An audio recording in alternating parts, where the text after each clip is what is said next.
Then on the bottom of the deck, we have Ace of Pentacles. It is reversed. Now, in the upright, the Ace of Pentacles can be about health, wealth, financial success, the beginnings of a new financial enterprise, like a business, being an entrepreneur, setting forth something new.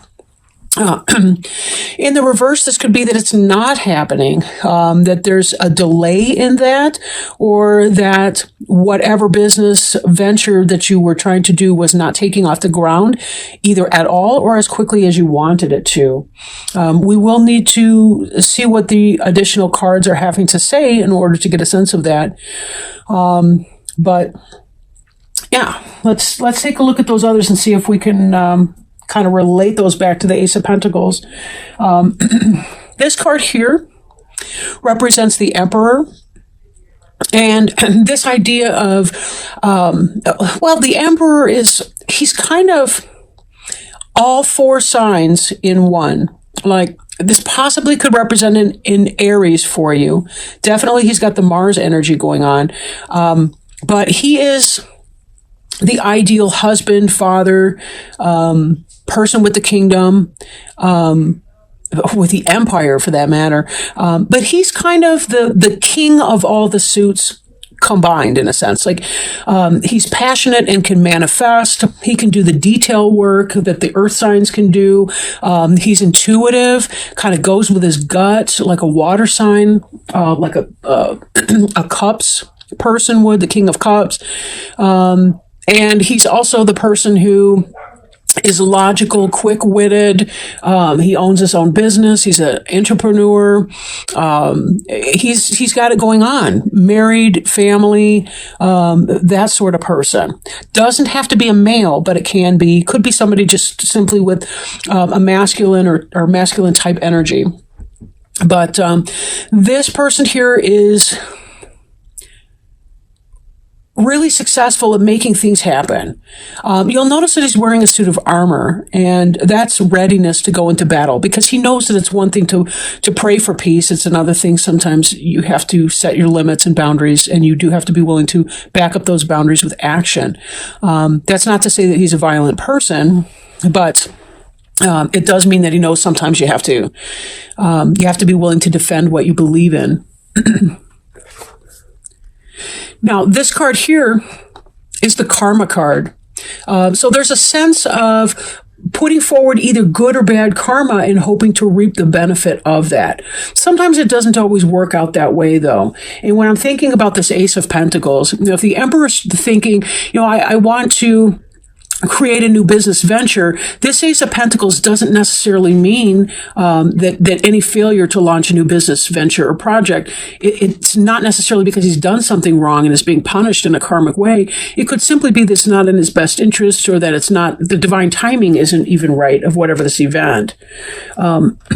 For this, we see the Death card, but in the reverse. Could be that if that venture's not getting off the ground, maybe there's a stubbornness in letting it go.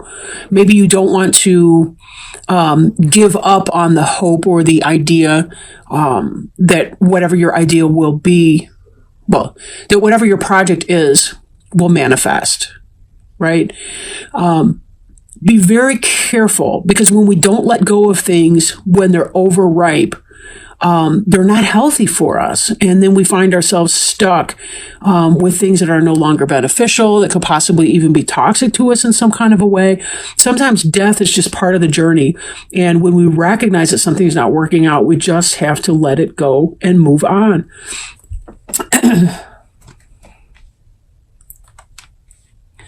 Now, in your day-to-day, again, we see a pentacle in reverse. The Page of Pentacles is holding up this big coin. Pentacles are the most stable energy in the deck. I could make an argument, though, for the Emperor or the Empress.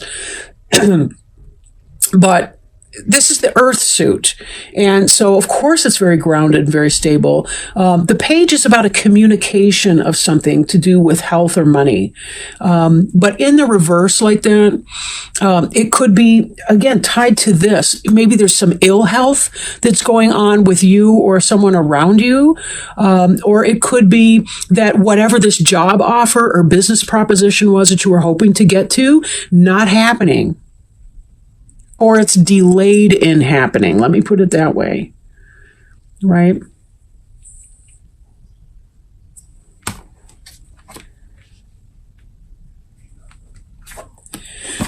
Woo, excuse me. With the star card, there's a sense of wishing on a star.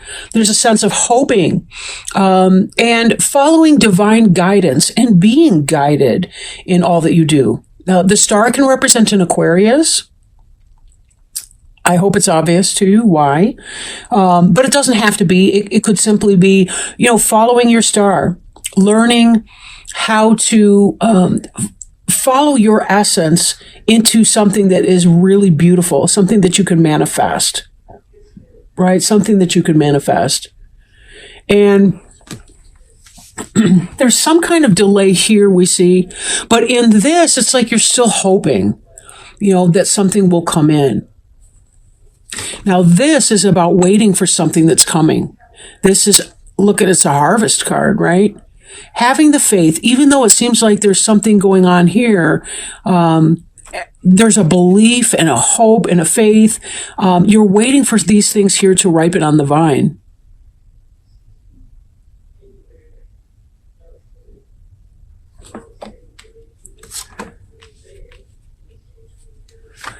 We have here the Temperance card in the reverse. Temperance can be Sagittarius, doesn't have to be, right? Temperance is about peaceful waiting. This is a person who's grounded, but she's also in touch with her emotions. This indicates some kind of impatience, right? Possibly about this energy here. Impatience may be making this a lot more uncomfortable than it need to be. This waiting for whatever this material thing that you want. Because if we really look at this, with the Seven of Pentacles, what's this guy doing here but leaning on his hoe and waiting? That's really all you can do. Like in this, he's planted the seeds, he's done all the prep work, he's tilled the soil, he's planted the plant, nutrients, watered the soil, all the rest of it. But there's just so much we have to do to be able to wait here. How impatient we are in waiting. That's up to us.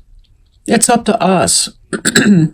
That's a hard lesson to learn too, because sometimes we want it now. Well, we may not be able to manifest that right now. There's a process to everything. We can't hurry that up.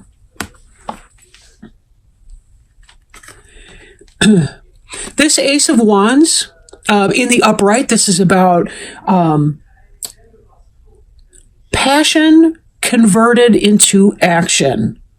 Right? Having an idea that you feel passionate about and turning it into action. This can be sexual passion. This can be trying to manifest a business or some kind of, I don't know, it could be your Etsy site or whatever it is that you're trying to do, right? Now, in the reverse, this can indicate a delay or that you're struggling to get it off the ground. And do I have to even say it? It ties back with this. There's a delay or a difficulty in getting this project off the ground. Doesn't mean it won't happen because you do have this. This harvest looks like something's going to go on unless there's a killing frost or an external force that happens to that, which we don't really know. In fact, I can't really get a sense of that from this reading, whether or not that's the case. This Queen of Swords here, air sign, Gemini, such as yourself, or Libra, Aquarius person. She's kind of guarded. She's got the come here, stay kind of thing going on, like her sword's raised. And her hand is open, but it's like, yeah, come here, but not too close, right?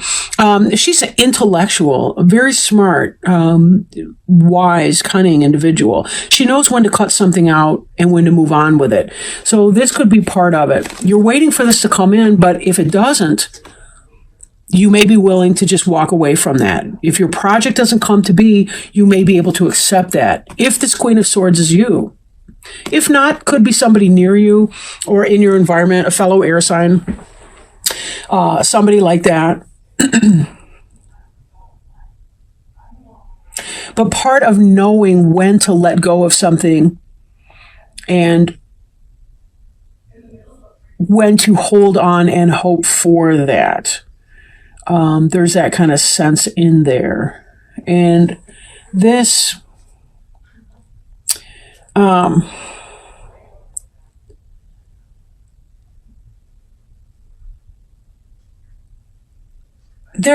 me pull a clarifying card here. I kind of want more information, honestly, about the Queen of Swords. Please help us with some additional information about the Queen of Swords. Whoa, leapt out. Okay. So, it came up in the upside down position. This is a guarded person, but this has to do with becoming less guarded in a situation. Maybe opening up. Maybe opening up to somebody, being more connected with, I guess, being okay.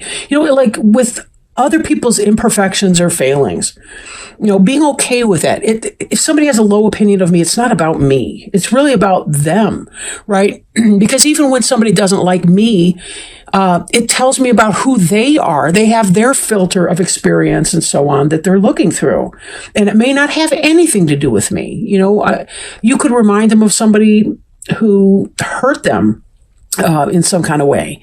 But this queen here, when you bring the two together, this is about, she's learning how to be more open and less guarded in situations in her life, taking chances, right? She's following this star here and allowing it to guide her and to be okay with whatever the outcome of that is. Whatever bears fruit for her or doesn't bear fruit, she's going to be okay with that. This is part of this karmic lesson of the Temperance card here.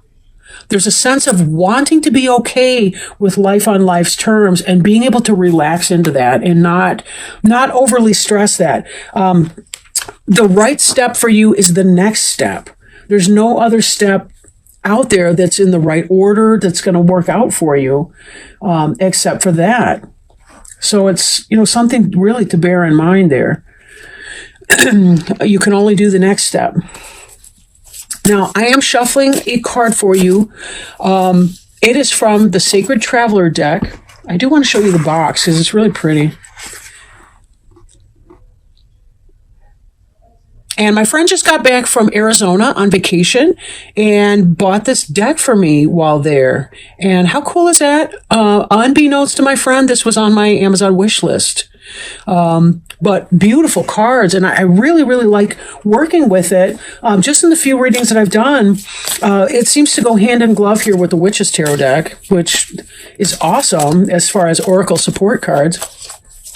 So let's see if maybe Spirit can help us, please, with some guidance, help, wisdom, next steps, best options for Gemini.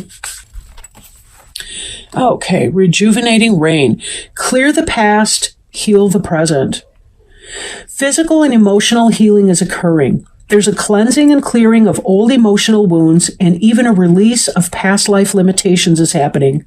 All is forgiven. Absolve yourself. Forgive others their transgressions against you. It's time to let it all go. The Sacred Traveler wants you to know, in order for new growth to occur, the old must be cleared away. This card indicates a time of clearing out what doesn't serve and support you. It can also indicate clutter clearing. If you don't love it or use it, most likely it's clutter. Physical clutter can be indicative of emotional clutter. It's time to release it and allow the cleansing metaphoric energy of the rain to purify and cleanse you in the deepest way. This is also a great time to go on a cleansing fast to clear out your body, while old emotions and challenges are clearing out your energy field.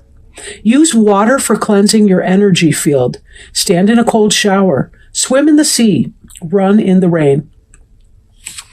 Just to add a little onto that, I was also advised by a spiritual healer, a light worker, to use sea salt. To use sea salt in cleansing my aura, especially from residue from other individuals, their energy that might kind of pick up on us as we're doing our work throughout the day. So that might be another option. But that's really so beautiful. And